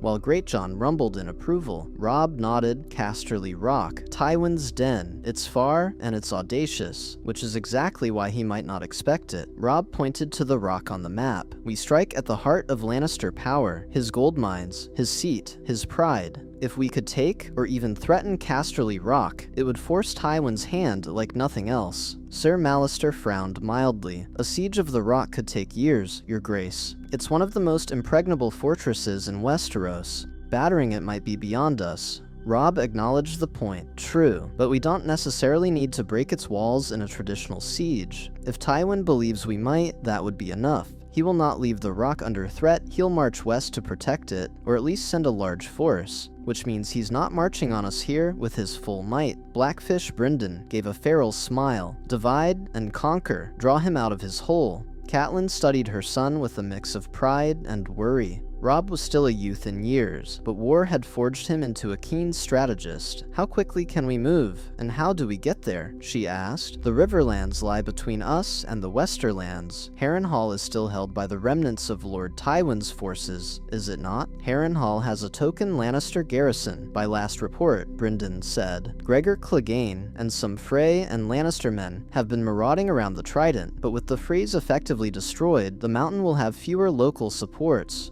Robb grimaced at the mention of Gregor Clegane, the brutal Lannister bannerman who had plagued the Riverlands. We all send scouts to verify who holds Harrenhal now, but I suspect Tywin recalled many of his men to King's Landing after Blackwater. He might have left a small force there to watch the Riverlords. Jason Mallister stepped forward. If we march west from the Twins, we can bypass Harrenhal entirely by taking the Northern River Road through the lands of House Piper and House Payne. Those houses are loyal to Tully. They'll let us pass, perhaps even join once they hear what happened at the Twins. Edmure added with some eagerness, we could rally more Riverlords now that I am free and the Frey noose is cut. House Blackwood, House Piper, Vance, Derry, many of them suffered under Lannister occupation and the Bloody Mummers. They'll support us if given the chance. Do it, Robb agreed. Uncle, you and the Blackfish coordinate ravens or riders to every house in the Riverlands that still has a sword to swing. Tell them what befell us, and that we march to pay the Lannisters back tenfold. Many will join, I have no doubt. Brynden nodded sharply. I'll see to it. Catelyn raised a hand. One thing to consider. The north itself. All eyes shifted to her. We have driven out the immediate threat here, but as we all know, the Ironborn still hold parts of the north moat Catelyn. Deepwood Mott and Bolton's bastard Ramsay Snow has been terrorizing the north in his father's absence. At the mention of Ramsay, a collective scowl darkened the faces around the table. Rose Bolton's bastard was infamous for his cruelty. Greatjon growled, Ramsay will pay for his father's sins. The Boltons are done. Robb set his jaw. Yes, the Dreadfort and any Bolton holdouts must be dealt with, but we can't afford to turn the entire army back north right now. Tywin would love nothing more than for us to retreat home while he regroups. Catelyn inclined her head. Agreed. However, we can ignore the Ironborn knife at our throat either. Moat Catelyn blocks the neck. If we are to have movement between the north and south, that chokehold must be removed. I can retake Moat Catelyn, boomed Greatjon Umber without hesitation. Give me the men, your grace, and I'll rip those squid lovers out of our lands and open the way north again. Robb looked at the Greatjon. The big man's loyalty was as solid as granite. Robb gave a short nod. Very well, Lord Umber. You'll take a force of our northern foot, the ones who know the swamps, and remove the Ironborn from Moat Catelyn. Use whatever means necessary. Link up with any Northmen still holding out on the other side. I've had word Lord Wyman Manderley still holds White Harbor and fights the Ironborn near the coast. He'll coordinate from the northern side. Greatjon's grin was fearsome. Aye, your grace. The Ironborn want to know what hit him. He smacked a beefy fist into his palm. Catelyn added, once Moat Catelyn is open, we can send more forces or receive reinforcements from any loyal houses in the north that can muster men. She knew House Manderley and the mountain clans still had fighters. Robb's eyes glinted, and I want Ramsay Snow's head. That pronouncement was delivered with such quiet hatred that even seasoned warriors blinked. Whether it's by the hand of Lord Manderley, our clansman, or Greatjon here, when he's done at the moat that monster dies. We will not have another Bolton rising to trouble our rear. I'll mount his head on a spear myself, Mage Mormont hissed, thinking of the Bolton's betrayal and the chaos Ramsay had sown in the north. Robb looked around, pleased at the unity of purpose he saw. So, to summarize, we march west, as fast as possible. We aim to threaten Casterly Rock and draw Tywin's forces. Along the way, we rally support from Riverland lords, and take out any scattered Lannister forces. Meanwhile, Greatjon leads a detachment to clear Moat Catelyn, opening the north. We send word to White Harbor and any Northmen to rise now that Bolton's treachery is laid bare. We'll free the north from the Ironborn, even as we attack the Lions in the west. He paused. That leaves one more matter. Allies beyond our borders. The council quieted. They all knew what that obliquely referred to. Stannis Baratheon, the self-proclaimed king at Dragonstone. Also Balon Greyjoy, the self-proclaimed king of the Iron Islands, though no one here had any love for him. Edmure rubbed his chin. Stannis is still out there, isn't he? Nursing his loss after Blackwater. Jason Mallister frowned. Not likely to join us? He thinks himself king of all Westeros, and he's no friend to the North's independence. Catelyn recalled her time with Stannis' emissary Melisandre at Renly's camp and suppressed a shudder. True, but perhaps an informal understanding could be reached. Robb shook his head. No, Stannis declared me a traitor same as the Lannisters. I doubt he'd accept any alliance unless I bent the knee, which I will not do, and I want to ask any of you to fight for him either. The lords thumped fists, or nodded at that. They were Stark's men, not Baratheons. Then what of Balon Greyjoy? Brynden asked skeptically. He's attacked us, but he also rebelled against the Iron Throne. Do we consider treating with him? Robb's expression hardened. The Ironborn murdered and pillaged their way through my homeland. They've killed our people, destroyed Winterfell, and executed my brothers. As far as I know, I will not treat with Balon Greyjoy. He made his choice. There was a grim satisfaction in seeing approving looks. The Northern Lords had no forgiveness for the Ironborn. Besides, Robb went on, Balon is an opportunist. If we win against the Lannisters, we can handle him after. If we lose, he'll reap whatever spoils he can. No alliances with the Krakens. Catelyn privately agreed. The Greyjoys had Ned's blood on their hands too, from years ago when Balon's rebellion cost them her husband's father and brother. No, there would be no trust there. With the main strategies settled, the council moved on to logistics. gathering supplies for the westward march, organizing the forces that would depart within a day or two. The Riverland's small folk needed reassurance and protection. As well, ravens would be sent promising justice for Frey's betrayal and urging cooperation against the Lannisters. As the meeting concluded, Robb rose from his chair. Everyone in the room instinctively stood as well. Robb's voice rang with clear command, carrying the weight of a true king in the north. We leave the twins within 2 days. Sir Ryman Frey's surviving garrison has bent the knee and surrendered the castle to us. I'll leave a small force here to hold it, and keep the crossing open for our supply lines. The rest will march with me to River Run, to regroup with any new levies, and then onward west. He looked to Edmure and Rosalind. Uncle, you may wish to see Lady Rosalind to safety at River Run, or Seaguard if you prefer. You needn't drag her further into war. Rosalind immediately clutched Edmure's arm. I will stay with my lord husband, she said softly. Though tears still shone in her eyes, there was resolve there too. Born a Frey or not, Rosalind Tully would stand by her new family. Edmure nodded appreciatively to her, then to Robb. We'll both remain at River Run, at least for now. I can help coordinate the Riverland forces from there as they gather, then join you at the front. Catelyn stepped forward, voicing what had not yet been said, but lay heavy on her heart. Robb, I would ride with you. It was not a question. She had nearly lost him once, and had no intention of sitting idle in some castle waiting for ravens of victory or doom. I can aid you by the gods. I am owed a part in bringing down those who tried to destroy our family. Robb met his mother's fierce gaze and gave a slow, respectful nod. I wouldn't have it any other way, mother. Your counsel is needed, and I want you by my side. A ghost of a smile touched Catelyn's lips. She placed a hand over Robb's on the table. Always. With that, the king in the north straightened and spoke to all, finality in his tone. We have suffered a terrible treachery, but we did not fall. We rose. Now we carry the fury of that night with us to the west. We will make the Lannisters answer for every drop of blood shed under false banners. We will free my sister. We will secure our homes for good and all. His youth fell away, and in his place stood a leader of men, forged in the crucible of betrayal and battle. The Red Wedding failed. Now let the lions learn what it means to awaken the wrath of the wolves. A cheer, muffled but passionate, went up from the lords. The North remembers, Greatjon bellowed, echoed by Maegi and others. Swords were raised, fists slammed on breastplates. Even the usually cynical Blackfish grunted in approval and gave a curt smile. The meeting dispersed then, each to their tasks. The war would march on. And soon, as Catelyn left the solar, she felt the cool morning air on her face through a window slit. In that breeze, she fancied she heard the faintest hint of a direwolf's howl far away. The North remembers, and the North was coming for its enemies. True to their resolve, the Stark Tully host wasted little time. Within days, banners bearing the direwolf of Winterfell and the leaping trout of Riverrun streamed westward across the Riverlands. Ravens flew ahead of them, calling the Riverlords to rise, and rise they did. Blackwood and Bracken set aside their ancient feud to send men. House Piper mustered knights from Pink Maiden. Mallister's banners rode down from Seaguard to join the march. Tales of the Red Wedding's failure spread among the common folk who whispered stories of how the young wolf had turned a slaughter into a victory.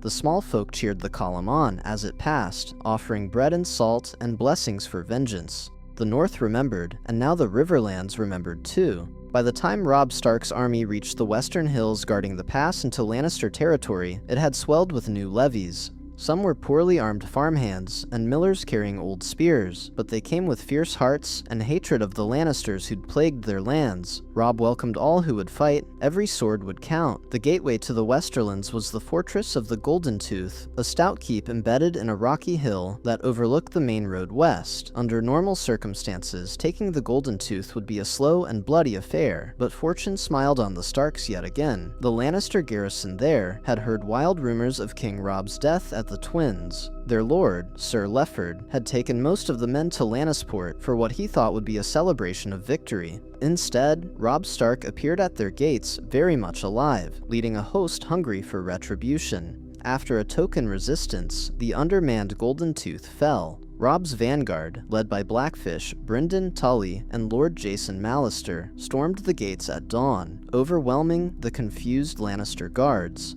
By midday, the dire wolf banner flew above the battlements. Those defenders who surrendered were spared. Robb had no wish to waste men needlessly, but they were disarmed and sent east as prisoners. The road to Casterly Rock yawned open. Robb did not tarry. Leaving a small detachment to hold the Golden Tooth, he pressed on westward. Through winding mountain passes and fertile valleys dotted with mines and hamlets they marched, entering the Westerlands proper, the rich lion's den of House Lannister. Smoke rose in distant plumes, where outriders set light to Lannister storehouses and minor holdfasts as a warning and a promise. This was no mere raid, this was an invasion. Meanwhile, the Lannisters scrambled to respond. Tywin Lannister, upon learning of Robb's bold thrust toward his homeland, had left King's Landing in the hands of the small council and marched out with all the forces he could muster on short notice. Mace Tyrell had been reticent to send a huge army northward, preferring to keep his strength close to the capital and the Reach, but he did dispatch a few thousand Reachmen under his son Garland Tyrell to assist the Lannisters in the field. Tywin combined these with what remained of his own household troops, as well as banners from the Crownlands and the remnants of the forces Gregor Clegane had commanded in the Riverlands. It was a formidable host, but not as large as Tywin might have wished. Many Lannister bannermen were scattered or depleted from years of war, and the quick timing of Robb's advance caught some off guard. Not all had assembled when Tywin began his forced march west. Still, the old lion moved with an urgency and fury few had ever seen in him. He had one chance to save his family's seat from desecration. He would not allow the Stark boy to set one foot inside Casterly Rock. Failure was not an option, not again. As Robb's army approached the coastland near Lannisport, they could smell the sea salt on the breeze mingled with the smoke of burning Lannister villas. The young wolf had been careful to maintain discipline. Looting was minimal, limited to Lannister supply caches and arms. "We are not here to prey on the weak," he told his lords. "We were here to topple the mighty." In truth, Robb also knew that a reputation for honor might earn goodwill among local small folk, perhaps discouraging them from rising against his occupation. Many peasants in the Westerlands had never suffered war on their doorstep until now, and Robb wanted them overawed, not desperate. As they neared Casterly Rock, Robb sent fast riders ahead to scout Lannisport and the rock's defenses. The ancient fortress of the Lannisters sat on a colossal promontory of sheer stone, overlooking the sunset sea, a shining bastion of gold and power. No enemy army had ever reached its gates until now. Word came back that the garrison of Casterly Rock was thin. Much of its strength had ridden with Tywin or Jaime in earlier campaigns. The lady of the castle, Tywin's sister, Jenna Lannister, was said to be gathering a desperate militia of gold-mine guards and old men to hold the fort. It would not be enough if Robb assailed the walls, but Robb Stark's aim was not to launch a long siege against that formidable rock, at least not yet. His army encamped along the hills above Lannisport, the great harbor city below Casterly Rock. Rather than sack the prosperous city outright, which might have provoked brutal street fighting, Robb dispatched Edmure Tully with a force to encircle Lannisport and demand its submission. With Lord Tywin away and word of Stark victory spreading, the Lannisport garrison lost heart. After some negotiations, the city opened its gates in exchange for promises that it would not be pillaged. True to his word, Robb kept the peace in Lannisport, occupying its key points and seizing the Lannister fleet at anchor there. The shock across Westeros was profound. The young wolf held Tywin Lannister's own port city and threatened Casterly Rock itself. Ravens flitted from every tower with the incredible news. In the streets of King's Landing, small folk began to question the outcome of the war. The invincible Tywin was being challenged in his own den. What next? Queen Cersei redoubled the city guard and ordered any tongue speaking Stark praises to be removed. Tension simmered in the capital. The Tyrells quietly began to consider how far they were willing to go for the Lannister cause if Tywin's star was falling. But Tywin Lannister was not finished yet. He had raced west at breakneck speed. As Robb tightened his grip around Casterly Rock, the Old Lion's host arrived in the western hills above the sea. His scouts signaled their presence by raising large columns of smoke, a warning to the Starks below that the Lion of Lannister had come to defend his lair. Robb received the news of Tywin's approach calmly. He stood on a ridge outside Lannisport, looking inland at the distant dust of the coming host. By his side was Catelyn, Grey Wind, the Blackfish, and his other commanders. The decisive confrontation was at hand. They would have to meet Tywin in battle, and soon. On a gray morning beneath a slate-colored sky, the two armies drew up on a coastal plain known as the Fields of Tumbleton, a few leagues south of Casterly Rockshadow, so named for a small village nearby. On one side, the Stark and Tully banners fluttered direwolves and trouts, flanked by the sigils of Mallister eagles, Umber giants, Mormont bears, and more. Across from them, the Crimson and Gold Lions of Lannister arrayed themselves proudly, alongside a smattering of golden roses of House Tyrell and the sigils of loyal Westerman houses still standing. Tywin Lannister organized his troops with the precision of a general who had crushed countless enemies. He placed the hardy Westerman infantry at the center, supported by knights from the Reach on one flank and Crownland knights on the other. He kept a reserve of heavy horse, the elite remnants of the Lannister cavalry under his personal command at the rear, ready to exploit any opening. Robb Stark, meanwhile, assembled his forces with a combination of careful planning and gut instinct honed by victories at Whispering Wood and Oxcross. He knew he was outnumbered. Tywin had managed to gather perhaps 20,000 to Robb's 15,000, but Robb held key advantages. His troops were fierce with righteous anger and recent triumph, while some of Tywin's were weary from long marching or uncertain in allegiance, especially the Reachmen, whose hearts weren't fully in a Lannister cause.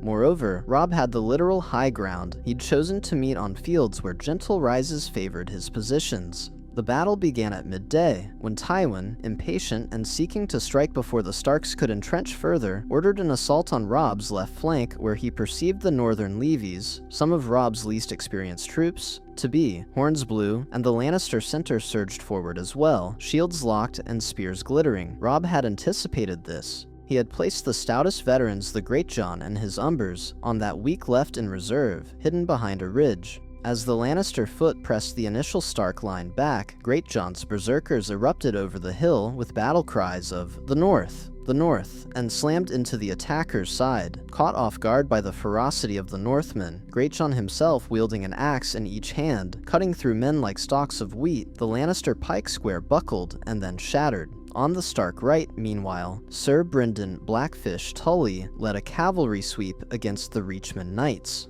Knowing the Reach Lords might not have full zeal for Lannister glory, Brynden offered them single combat before the lines met a dramatic challenge. Humiliated at being called cravens, a few Reach Knights charged out. Brynden and his Riverlord cavalry deftly unhorsed or slew them in quick fights, further dampening the Reachmen's spirits. When the main clash came, many in the rose-adorned contingent fought without the passion that wins battles. Some even began to yield ground deliberately, a few defecting outright when wounded. At the center, the fighting was fiercest. Robb Stark placed himself where the banners of the direwolf flew highest, fighting on foot in the mud among his men. Grey Wind prowled not far behind, lunging at any foe who dared too close to his king. Catelyn watched from a vantage with the reserve, her heart in her throat each time she glimpsed Robb's grey-cloaked figure amid the chaos. She could not fight with steel, but she had a sword of her own, her will. She had steeled the resolve of every man present with words of the Frey treachery and Lannister perfidy, and now those men fought like demons. The cries of the North remembers, and Casterly Rock, a sardonic cheer mocking that they would take Tywin's home, rang over the din. The Lannister soldiers, though disciplined, found themselves matched by an enemy with nothing to lose and everything to avenge.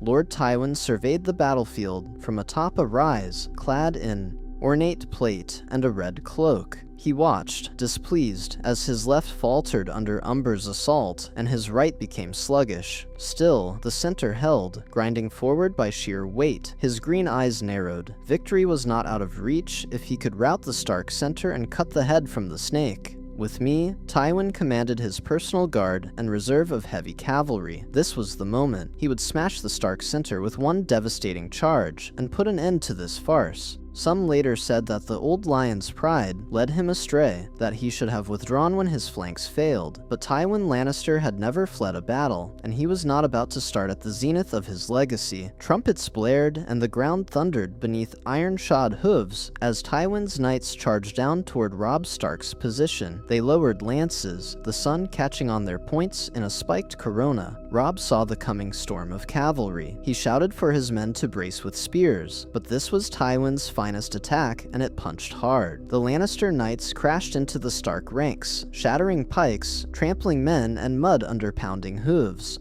For a moment, it seemed the center might break. Northern spearmen were falling back, struggling to close ranks. Tywin himself was at the forefront, his gilded armor flecked with blood and dirt, a lion in winter still roaring. He cut down a Stark bannerman, and then, incredibly, broke through into a clearing in the melee, a clear path before him where only a single figure stood in his way. It was Robb Stark. The young wolf's helm had been knocked off. His curly auburn hair was matted to his brow with sweat and grime, a streak of blood across his cheek. He held a sword in one hand and a Stark shield in the other. Grey wind prowled somewhere off to the side, lost in the chaos for the moment. For an instant, king and hand regarded each other across the span of a few yards, the battlefield around them a blur of fighting. Tywin spurred his warhorse, lance leveled at Robb's chest, intent on skewering the boy here and now. Robb did not flee. At the last possible second, he sidestepped and brought his shield up at an angle. Tywin's lance struck the stout wood, and deflected just enough to miss Robb's torso, instead gouging a deep line across Robb's upper arm. The momentum carried Tywin past his foe, as Robb staggered from the glancing blow. With a snarl, Robb recovered and sprang at Tywin's flank, slashing at the passing horse. His blade cut into the steed's hindquarter. The warhorse reared and screamed, throwing Tywin from the saddle.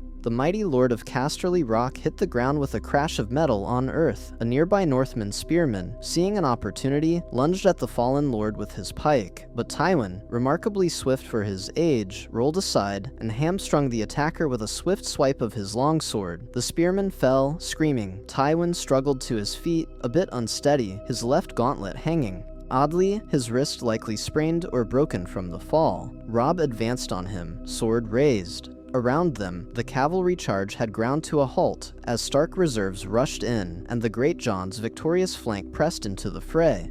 Isolated pockets of fighting still swirled, but a hush seemed to fall in a circle around Robb and Tywin, as men from both sides paused to witness this confrontation between King of the North and Lord of Casterly Rock. Tywin Lannister, face flushed and dusty, regarded Robb Stark with cold disdain. "Come to finish it, boy?" he spat, raising his sword wearily. Despite his outward defiance, he was cornered. His guard was scattered or dead around him, his horse gone, and his host visibly crumbling at the edges. Still, his pride held firm. Robb held his blade two-handed, ignoring the sting of the wound on his arm. "It ends here," he said, voice firm. "For the North, for the Red Wedding, for my father and mother and sisters?" Tywin sneered, even as he panted for breath. "Spare me. You talk as if you've won some great victory. This changes nothing essential. Kill me, and another will sit the Iron Throne. You'll still be just an up-jumped boy, with a crown made of straw." Robb's eyes flashed. "You were wrong. After today, there will be no one left to murder my family in their sleep. No one to send knives to Winterfell or plot betrayals under guest right. The Lannisters' time is over." Tywin gave a short, barking laugh, even as he grimaced in pain. Famous last words. "Get on with it then, pup, if you dare. Or perhaps I should offer you a pardon. Bend the knee now, and I might let you scurry back to that frozen wasteland you call a kingdom." With a shout, Robb lunged. Tywin parried, surprisingly strong, and counterattacked. The ring of steel echoed as the two traded blows, the tired but skilled older knight against the wounded, determined young warrior. Tywin had decades of experience, but Robb had the vigor of youth and the weight of destiny at his back. A thrust slipped past Tywin's guard, and Robb's sword bit into the hand's side, punching through a weak point in his gilded armor. Tywin grunted, dropping to one knee. Blood stained the lions on his surcoat. Robb stepped back, blade pointed at Tywin's throat as the Lord knelt. "It's done. Yield." Robb's voice held no malice now, only certainty. Tywin Lannister proud, unbending. Tywin glared upward, his green eyes burning with hate. "You think this wins you the realm?" he rasped, blood on his lips. My son sits the Iron Throne. You'll have no seat there." Robb tilted his head. "Keep your throne. I have my own." Catelyn Stark pushed her way through the ring of men to see the final moments. She locked eyes with Tywin. "You took my husband's head," she said, voice trembling with rage kept in check. "You tried to take my son and me with daggers at a feast. No more." Tywin managed a bitter smirk, even as his strength waned. "You Stark so slow to learn. Did you think honor would shield you? No, only ruthless men triumph." Robb exchanged a glance with his mother. Then he looked down at Tywin Lannister, once the most feared man in Westeros, now beaten and bleeding in the mud. In a clear voice, Robb declared, "Tywin of House Lannister, in the name of the gods you have forsaken and the oaths you have broken, I, Robb Stark, King in the North, sentence you to die." Tywin opened his mouth, perhaps to curse, perhaps to retort, but the words never came. Robb Stark's sword flashed in a clean arc and took off the old lion's head with one stroke. The legacy of Tywin Lannister ended on the field at Tumbleton, beneath a dark sky and a rising howl of victory from thousands of northern throats. The effect on the battlefield was immediate. Seeing their lord and commander fallen, the remaining Lannister forces lost all heart. Many threw down weapons. Others tried to flee. Only a small, stubborn core fought on, refusing to believe the day lost until they were cut down or surrounded. By afternoon's end, the Battle of Tumbleton Fields was over. It was a decisive Stark-Tully victory. The Lannister host was shattered, Tywin slain, and the scattered Reachmen, under Garland Tyrell, already withdrawing in haste, eager to return to Highgarden and reconsider their next move. King Robb Stark had achieved what no rebel leader in recent history could. He had slain the hand of the king and main architect of the regime in open battle. When the dust settled, Robb allowed himself only a short rest. He climbed a small hill where his bannermen gathered, Grey Wind at his side, and raised his sword to signal triumph. A thunderous cheer erupted, a cacophony of northern voices crying his name, riverlords banging sword on shield, and even the more disciplined troops of House Frey, the few survivors who had bent the knee to him, shouting in begrudging awe. Catelyn found her son as he was being helped out of some dented armor by a squire. She seized him in an embrace, mindful of his arm wound, already bound by a strip of cloth. Robb returned the hug fiercely. For a moment, they were simply mother and son, clinging to each other amid a sea of celebration and carnage. Greatjon Umber trotted up, splattered with blood, and grinning like a loon.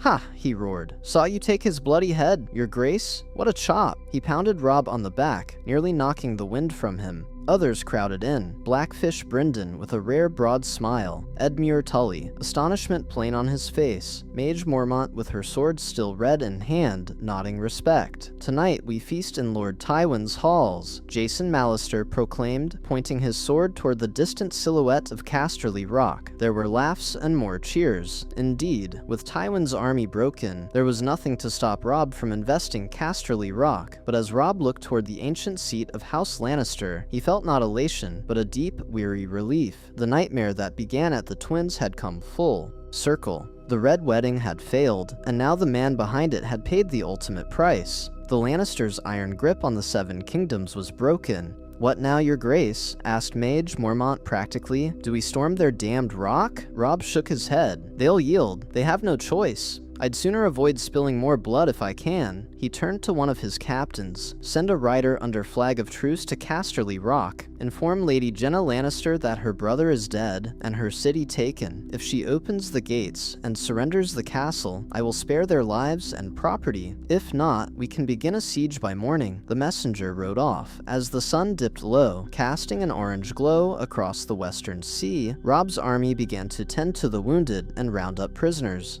There was grim work to be done. Many brave northerners and riverlanders lay slain among the fields, and they would need proper burial or rites. But victory was theirs, beyond any doubt. Catelyn stood with her son atop that hill, arm in arm, gazing at Casterly Rock. In her hand she clutched a locket that contained a miniature of Ned Stark. She had taken to holding it whenever she felt overwhelmed. Now she found she could breathe easier than she had in what felt like years. Ned's death was avenged not fully, for no vengeance is ever truly enough to fill that void, but the man responsible, Tywin, was gone. And more importantly, her son was alive and triumphant. "Ned," she whispered to the breeze, tears in her eyes, "you would be so proud." As dusk fell, a red comet appeared in the sky over the sea, a scarlet streak that many took to be an omen. Some of Robb's men murmured that it was the red flag of victory for the king in the north. Others thought it might herald more to come, but in that moment, Robb and his followers could finally dare to hope that the worst was behind them. The next morning, a delegation from Casterly Rock came out under a white banner. Lady Jenna Lannister surrendered the castle formally to Edmure Tully as a fellow noble of her generation, perhaps easier on her pride than surrendering to a 20-year-old northern king. By midday, direwolf and trout banners were raised atop Casterly Rock's ramparts. The young wolf himself walked the halls of Lord Tywin's castle as a conqueror, something that would have been unthinkable mere weeks ago. Robb kept his word. The castle's inhabitants were not harmed, and the wealth of the rock was left mostly untouched, save a levy of gold, which Robb took to help feed and pay his troops. Catelyn watched as her son sat in Tywin's high seat in the Rock's great hall that day, receiving oaths of fealty from lesser Westerland lords, whose liege was now gone. It was surreal, a Stark sitting where generations of Lannisters had sat. Catelyn wondered what the world would make of this moment. What came next was not entirely up to them. With Tywin dead and his armies in disarray, the Iron Throne in King's Landing was suddenly a prize that everyone had their eyes on. Word soon reached Casterly Rock that King Joffrey had been poisoned at his wedding feast, a bit of vengeance by the Tyrells, some whispered, plunging the capital into chaos as Queen Cersei accused Tyrion of the murder. The Lannisters were devouring themselves from within, even as their enemies closed in. The small council under Cersei and Kevan Lannister tried to hold things together with Tommen, the younger son, crowned as king. But without Tywin's authority or armies, their grip was tenuous. Upon hearing of Joffrey's death, Robb Stark grimly remarked to Catelyn, "It seems even the gods wanted the Lannisters done." He bore no love for Joffrey, the boy who ordered Ned Stark's execution, but he took no joy in the manner of the death. A wedding poisoning was a coward's trick. Still, it further weakened their foes. The Tyrells, seeing the writing on the wall, quietly withdrew their remaining forces to Highgarden and sent envoys to Robb and to Stannis Baratheon, each testing the waters for a possible accord. They would not fight for a lost cause. In time, Margaery Tyrell would even send a letter of condolence and veiled congratulations to Catelyn Stark, noting how tragic it was that a boy so cruel as Joffrey met a cruel end. Perhaps the Seven were just.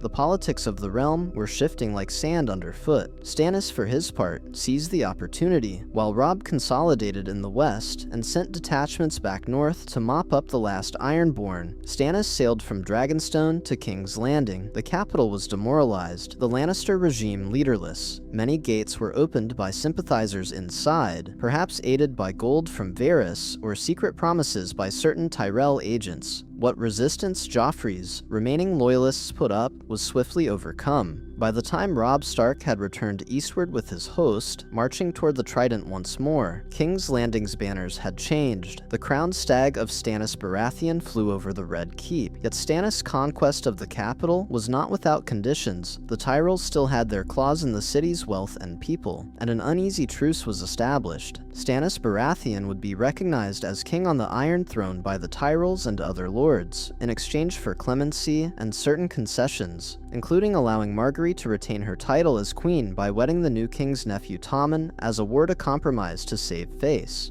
Stannis' first edict as king was to declare Tywin Lannister's actions at the twins a high treason against the laws of gods and men. In this, Robb Stark and King Stannis found rare common ground. Stannis issued royal pardons to all Northerners and Riverlanders in open rebellion against the Iron Throne, for they rose only to avenge a grievous breach of guest right and kingly justice. It was as close as the Baratheon king came to acknowledging Robb's war as justified, and in turn, Robb Stark, who had no desire to sit in King's Landing, negotiated terms with Stannis. By treaty, Stannis would recognize the North's autonomy under House Stark in all but name. To save the new king's pride, Robb did a token bending of the knee as Warden of the North, but both sides knew the North was effectively independent. The Riverlands, having suffered so much, were to be placed back under a revived Tully lordship, sworn to the Iron Throne, but allowed self-rule, day to day, under Edmure Tully. Stannis' justice was harsh. Cersei Lannister was sent to a distant septry in exile. Tommen Baratheon, merely a child, was made a ward of the state. Tyrion Lannister, proved innocent of Joffrey's murder, nonetheless chose to depart Westeros quietly, his family's power spent. It was a new order, one made possible only by the failure of that murderous wedding and the brave counterattack that followed. In the weeks that followed the great battle, King Robb Stark returned to Riverrun with his army. There, a truly joyous reunion awaited him and Catelyn, for as fate would have it, not all the Stark children were lost. In the chaos after the failed Red Wedding, Arya Stark, who had been brought to the twins by Sandor Clegane, hoping to ransom her, had been found by Stark soldiers outside the castle. The Hound, deciding there was no profit in further violence with the Stark's ascendant, released the girl and rode off. Arya arrived at Riverrun under escort just days before Robb returned. When Arya saw her mother and brother ride through the gates, she ran crying into their arms. Catelyn wept tears of unbridled joy to find her fierce, wild daughter alive.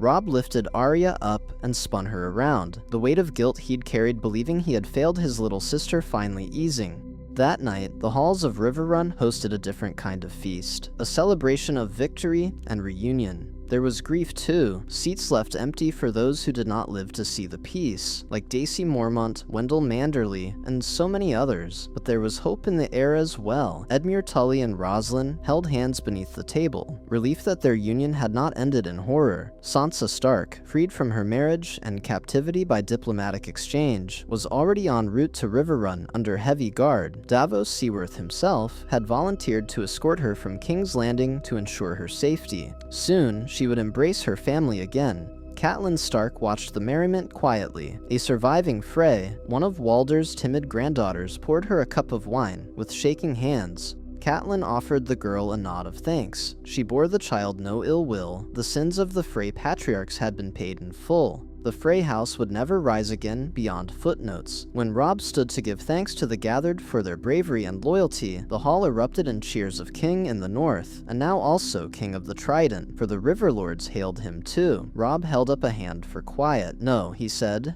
voice carrying, "I am King of Winterfell, king of a place where we can all be safe. No more, no less." It was his way of saying he sought no Iron Throne. His people roared approval. Later that night, after the songs of the minstrels had faded, and most were asleep or deep into their cups, Catelyn found her son standing alone on the ramparts of Riverrun, gazing at the river under the moonlight. She draped a cloak around his shoulders. It was a cool night. Robb looked at her with a small, tired smile. "Mother, can to sleep?" Catelyn stood beside him, following his eyes to the dark waters of the Red Fork, reflecting starlight. "Too much on my mind." She hesitated, then said softly, "We made it, Robb." Robb took a deep breath and nodded. "We did. Not the way I expected." He let out a short laugh. "The plan was never to go so far, but once they tried to cut us down, I know," Catelyn said, placing a hand on his back. There was no turning back. They stood in silence for a moment. Catelyn thought of Ned, of the children they'd lost and found, of the cost of war,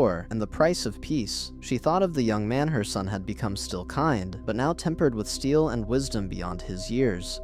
"Father would be proud of you," she said at last. Robb's voice was thick with emotion. "I hope so. I did what I thought I had to. Some nights I wonder if there was another way. Less blood." Catelyn turned and took his face in her hands gently. "Listen to me," she said firmly. "What happened was not your choice. Tywin Lannister gave us no choice. He and those Freys and Boltons, they drew first blood in the darkest way. You did what was necessary to protect our people, our family." Robb closed his eyes briefly, leaning into his mother's touch like he'd done as a little boy seeking comfort after a bad dream. "I just want to rebuild now. The North needs to heal. The Riverlands too. I never wanted to be a conqueror." Catelyn managed a smile. "You'll be a good king to your people, one who leads them in peace, not just war." Robb opened his eyes and looked out at the night sky. "The war is over then, truly." Catelyn followed his gaze. The constellation called the Ice Dragon was rising in the north. "Yes," she said, linking her arm with his. "Truly, there will be challenges still, but for now, we can rest." The Red Wedding had failed. The wolves of Winterfell howled once more, victorious. The north was secure, and the specter of Tywin Lannister's ruthless dominion was ended. It had cost them dearly, but House Stark endured battered, bloodied, but unbowed. In the quiet that followed, a new dawn began to lighten the east. Mother and son watched it together. The sky turned from black to purple to a gentle blue. It was the first sunrise of a new age for the north, and for all Westeros an age won by the sharp claws of wolves who refused to die in the darkness,